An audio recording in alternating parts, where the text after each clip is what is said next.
नमस्कार, मैं हूं मेघा कौशिक और आप देख रहे हैं जवाब तो देना पड़ेगा। अतीक की मौत के बाद अपराध और दहशत के उस साम्राज्य का भी अंत हो गया जो उसने 44 साल में खड़ा किया था। प्रयागराज में अपना आपराधिक साम्राज्य चला रहा अतीक अहमद ने कितनी अवैध और बेनामी संपत्तियां बनाई, कहां कहां निवेश किया, ये राज अब शायद अतीक और अशरफ की मौत के बाद कब्र में ही दफन रह जाएंगे। ये वो राज थे जो न सिर्फ अतीक अहमद के फैले अंतर्राष्ट्रीय साम्राज्य के काले चिट्ठे खोलते बल्कि कई बड़े सफेद पोशों की भी असलियत सामने ला सकते थे। उधर अतीक अहमद का सबसे खास गुर्गा गुड्डू मुस्लिम बार बार लोकेशन बदल रहा है और यही वजह है कि यूपी पुलिस गुड्डू को पकड़ने में अभी तक नाकाम रही है। अतीक अशरफ की हत्या की साजिश की गुत्थी अभी तक सुलझी नहीं है। न्यायिक आयोग बना दिया गया है, पुलिसकर्मी सस्पेंड किए गए हैं, लेकिन सवाल यही उठ रहे हैं कि आखिर 3 शूटर्स के पीछे कौन था? तीनों का कोई कनेक्शन नहीं था, फिर एक मकसद से प्रयागराज कैसे पहुंचे? गुड्डू मुस्लिम कहां है? और आज चर्चा इसी पर।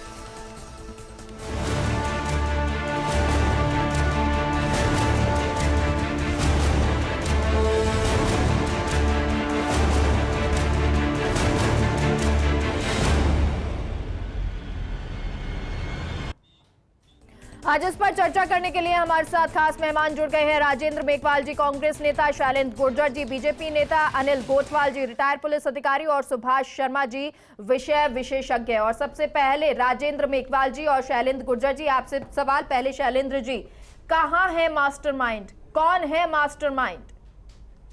बिल्कुल मेघा जी, ये प्रश्न अनुत्तर रह गया।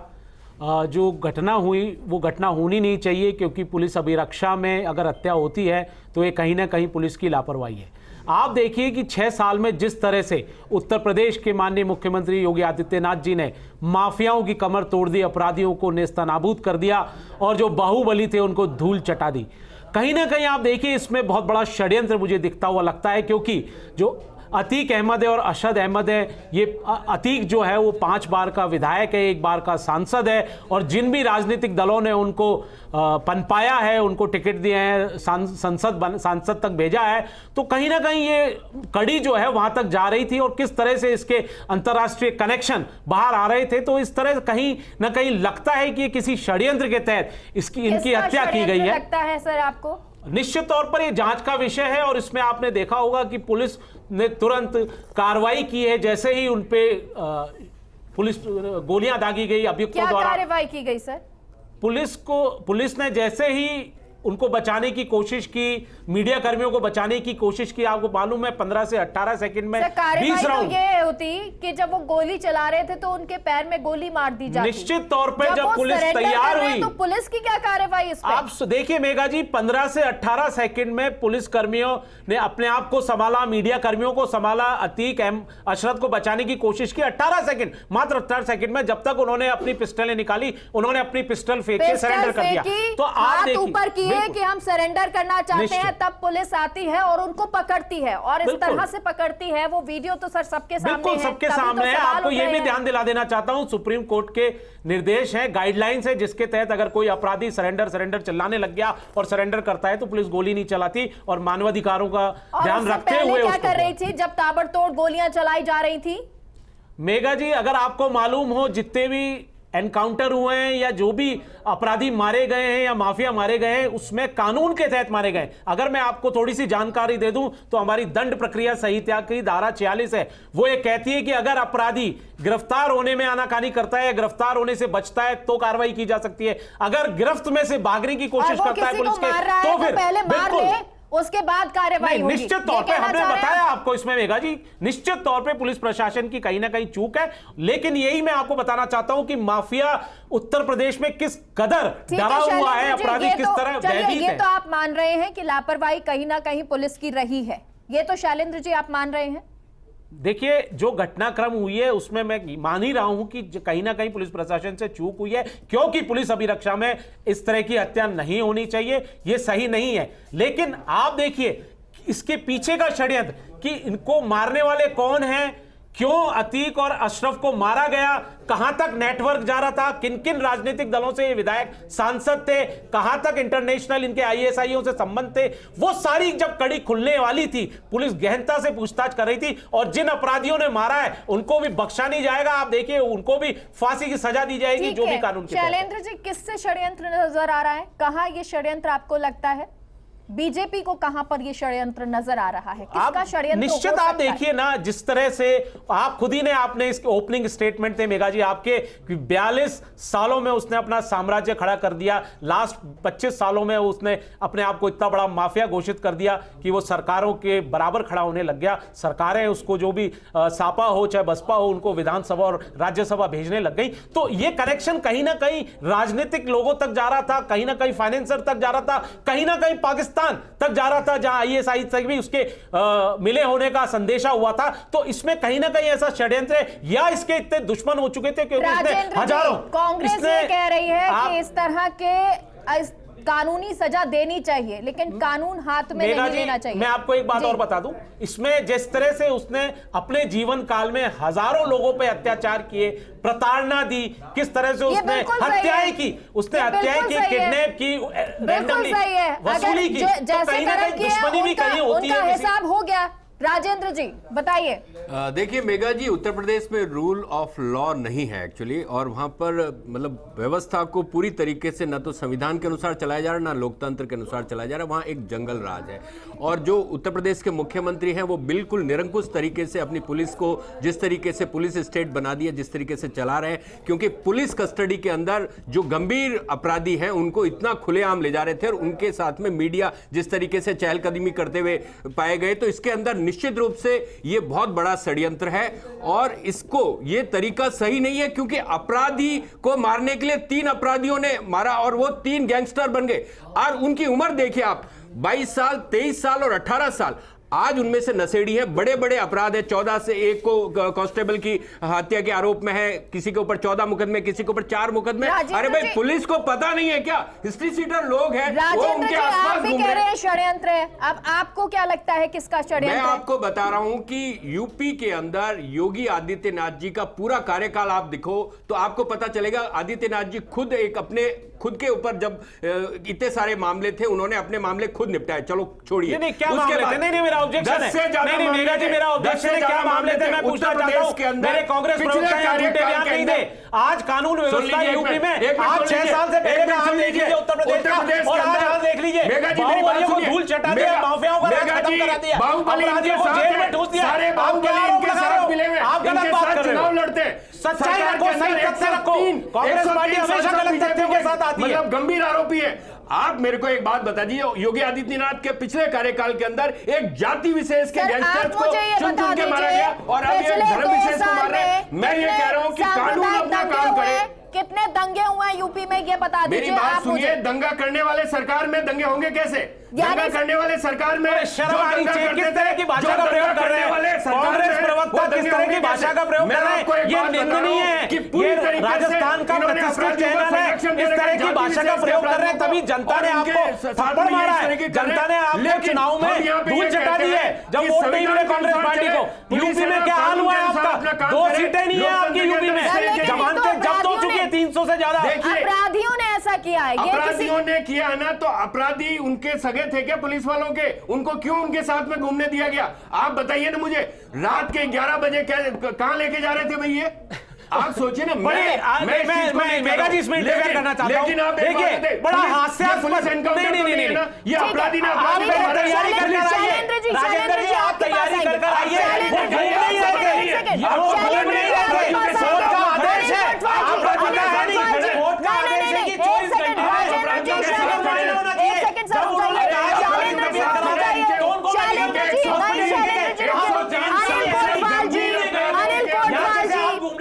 सवाल है जिस तरह से ये पुलिस लापरवाही रही है, जिस तरह से शैलेंद्र जी बात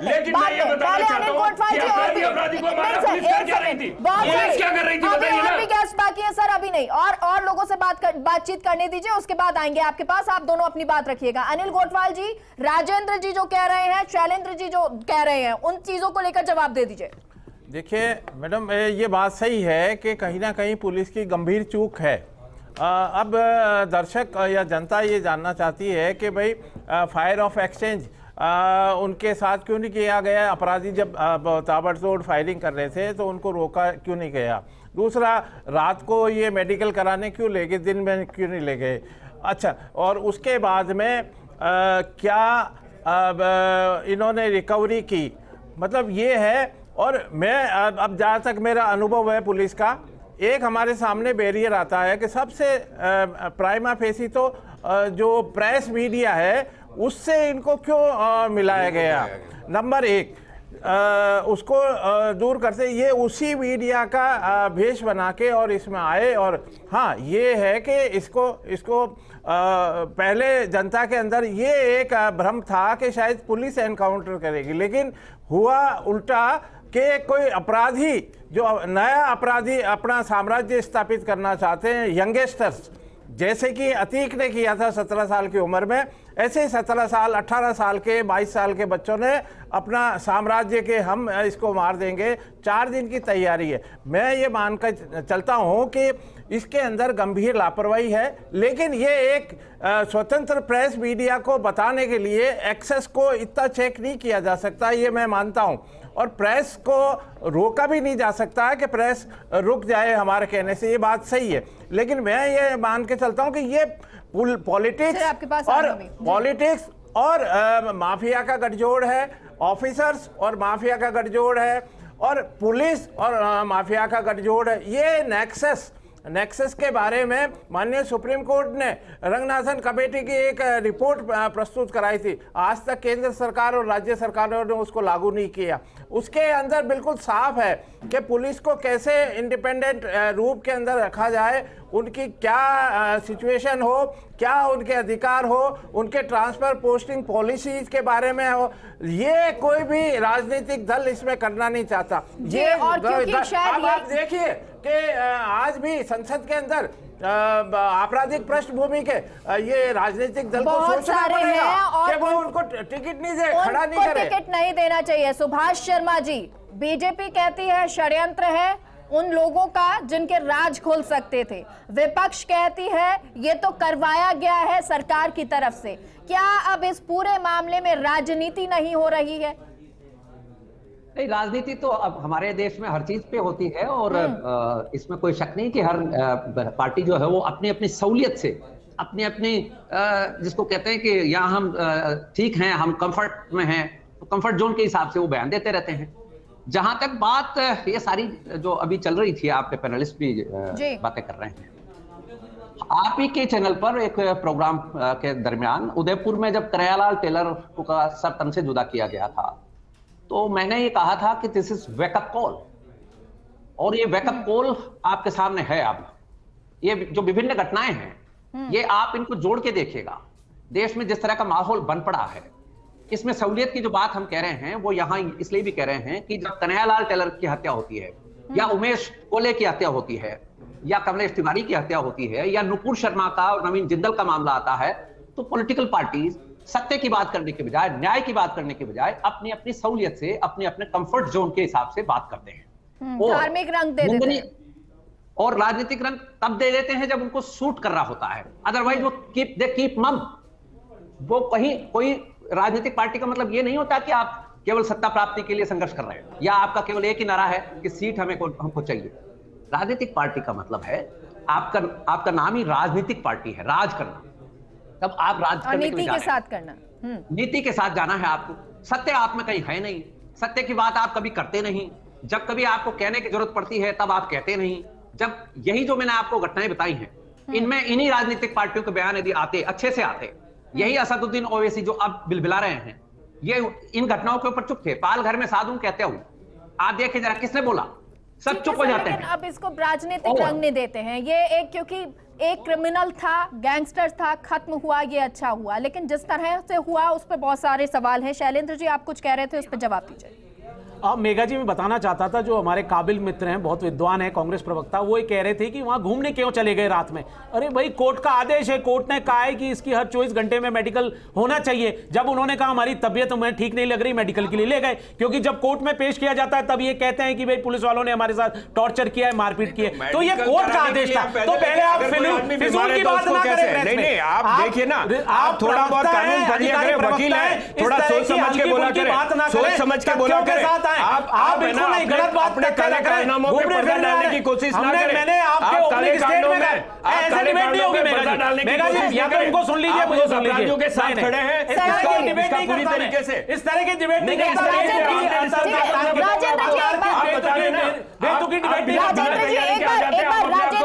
मानते हैं, लेकिन आपको कानून की जानकारी नहीं है।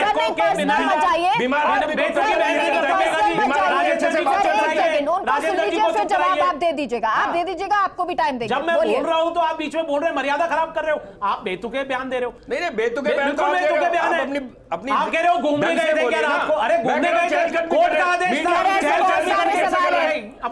शैलेंद्र जी, ऐसे बहुत सारे सवाल है। अगर आप मीडिया के सामने, सर मीडिया के सामने कौन बोलता है? सर मीडिया अलाउड ही नहीं है, मीडिया अलाउड है क्या सर? शैलेंद्र जी, इसलिए जवाब है। शैलेंद्र जी बोलिए और फिर राजेंद्र जी जवाब दीजिएगा। जी शैलेंद्र जी जल्दी बोलिए। देखिए, मैं ये बताना चाह रहा हूं कि जो भी घटनाक्रम हुआ है निंदनीय है, बिल्कुल उसमें कोई दोहराया ही नहीं है।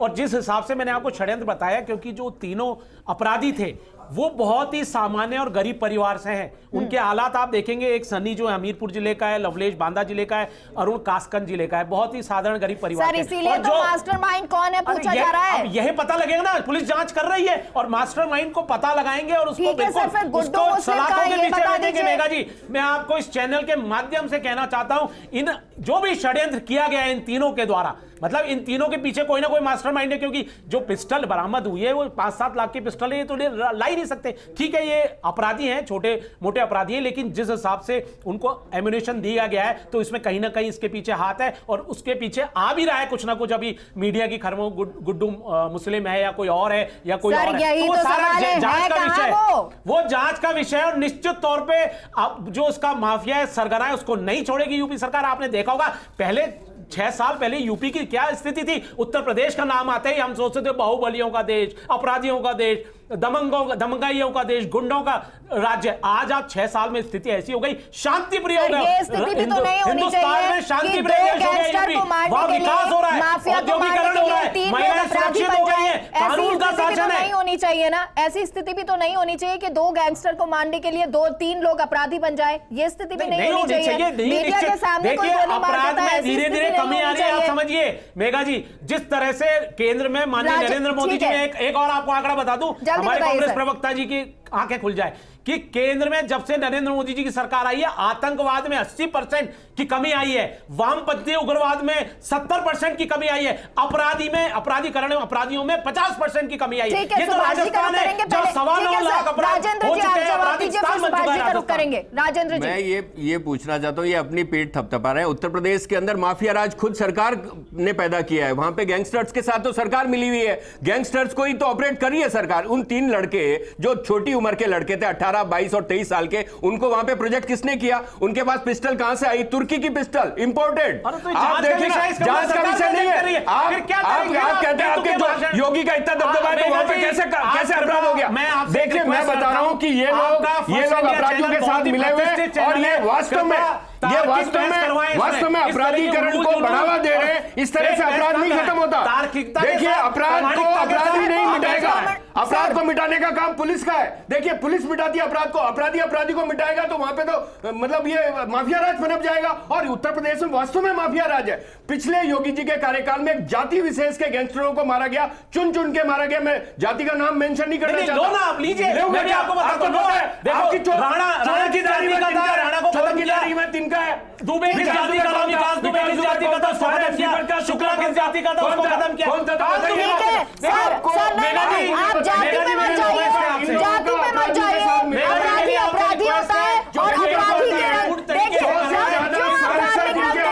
जो जाति का रंग दे रहे हैं, अपराधी को अपराधी समझिए ना सर। नहीं, ये बात तो आपकी भी गलत है। जो अपराधी है वो अपराधी है, वो चाहे किसी भी जाति का हो, किसी किसी भी धर्म का हो, ना तो इसको धार्मिक आप रंग देंगे ना जाति रंग देंगे। सुभाष जी, नहीं सुभाष जी आप बताइए क्या कह रहे थे, जवाब दीजिए। थ्योरी एक लोग प्रोपोगेट कर रहे हैं, बट जो भी होगा लगता नहीं कि ऐसा कोई कॉन्स्पिरेसी थ्योरी है। जहां तक बात है, ये जो प्रवक्ता महोदय बता रहे हैं कि उत्तर प्रदेश में ही केवल एनकाउंटर्स या इस तरह की बातें चल रही हैं, महाराष्ट्र की स्थिति है, तब तो कांग्रेस की वहां सरकार थी, पंजाब में ऑपरेशन ऑल आउट हुआ, कर्नाटक में, अभी छत्तीसगढ़ में कांग्रेस की सरकार है, 400 से ज्यादा एनकाउंटर्स हुए हैं। बात यहां ये नहीं है, बात यहां यह जो प्रिंसिपल की समझने की है। जिस दिन डायरेक्ट एक्शन हुआ है उस दिन से इस देश में एक साइलेंट वॉर की स्थिति है। और हमारे सीडीएस रहे हुए जनरल बिपिन रावत साहब जब ये कहते थे कि देश को 2.5 फ्रंट के ऊपर, 2.5 फ्रंट के ऊपर लड़ाई लड़नी पड़ेगी, एक फ्रंट चाइना का, दूसरा फ्रंट पाकिस्तान का, तीसरा फ्रंट, हाथ जो फ्रंट है वो हम सब जानते हैं। ये जो घटना है, ये चाहे उमेश कोहली की घटना हो, चाहे कमलेश तिवारी की घटना हो, चाहे कन्हैयालाल टेलर की घटना हो, या अतीक को दिन दहाड़े मतलब रात को जिस तरह से मारा गया है, ये एक कन्फ्रंटेशन की स्थिति है। एक जबरदस्त कन्फ्रंट किया जा रहा है सोसाइटी के इनर, एक साइलेंट वॉर की स्थिति में हम लोग हैं। अब इसमें ये जो पॉलिटिकल पार्टियां हैं ये आपस में कीचड़ उछालती हैं, आपने ये कर दिया, आपने वो कर दिया। यूपी में सबको पता था, बिहार और यूपी की स्थिति हम सबसे छुपी हुई नहीं है। उस वक्त की मैगजीन्स देखिए, उस वक्त के राइटअप्स देखिए, उस वक्त हम भी रिपोर्टिंग में थे, किस तरह से जंगल राज था और किस तरह से आप लोगों ने उनको पनपाया, आप ही लोगों ने टिकटें दिए। अभी आप कह रही थी मेघा जी कि ये जो जूनियर बेचारे बच्चे हैं ये क्यों गए हैं, और वो गोठवाल साहब ने कहा कि छोटी उम्र में अतीक भी बन गया था डॉन। तो ये माहौल कौन पैदा करता है और कौन फिर इन बाहुबलियों को पॉलिटिकल कवरेज वो देता है? आप देखिए, दो बातें और हैं इसमें। ये पॉलिटिकल जो पैट्रोनाइज मिलती है, एक कारण यह है, दूसरा कारण है मीडिया का हाई अटेंशन होना। ठीक है अनिल जी, अनिल जी, क्योंकि जैसा कि इन अपराधियों ने कहा, ये 3 बदमाश जो है शूटर्स, वही कहते हैं क्योंकि हमें लाइमलाइट में आना था, फेमस होना था। क्या 18 साल के, 20 साल के, 21 साल के अगर युवा इस तरह की बात करते हैं तो ये बहुत जरूरी नहीं हो जाता है कि युवाओं को सही दिशा में लाया जाए? अगर कोई भी इनको बरगला रहा है, कोई भी इनके पीछे मास्टरमाइंड है, लेकिन ये गलत युवाओं के साथ हो रहा है।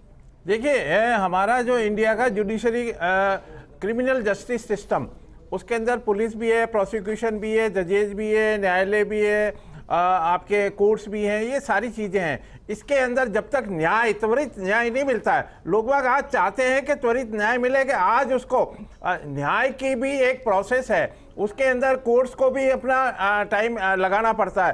तो ये जो मैं आपको बता रहा रिपोर्ट्स रंगनाथ सर, अगर जल्दी से जल्दी न्याय, त्वरित न्याय जल्दी मिलने लग जाएगा, पुलिस गठजोड़ नहीं करेगी, तो ये कुछ चीज़ें हैं। अभी भी आप देखना, ये बंद नहीं हुआ है, ये अभी आप और ज़्यादा होगा। आप ये खत्म नहीं होगा। आप इसी चैनल पे, इसी पे बहस करेंगे हम, और ये जब तक इसमें सुधार कदम नहीं होगा, न्याय दिखेगा नहीं, तो न्याय सीधा दिखना चाहता है, बच्चे इसलिए बनेंगे, न्याय दिखा दिया।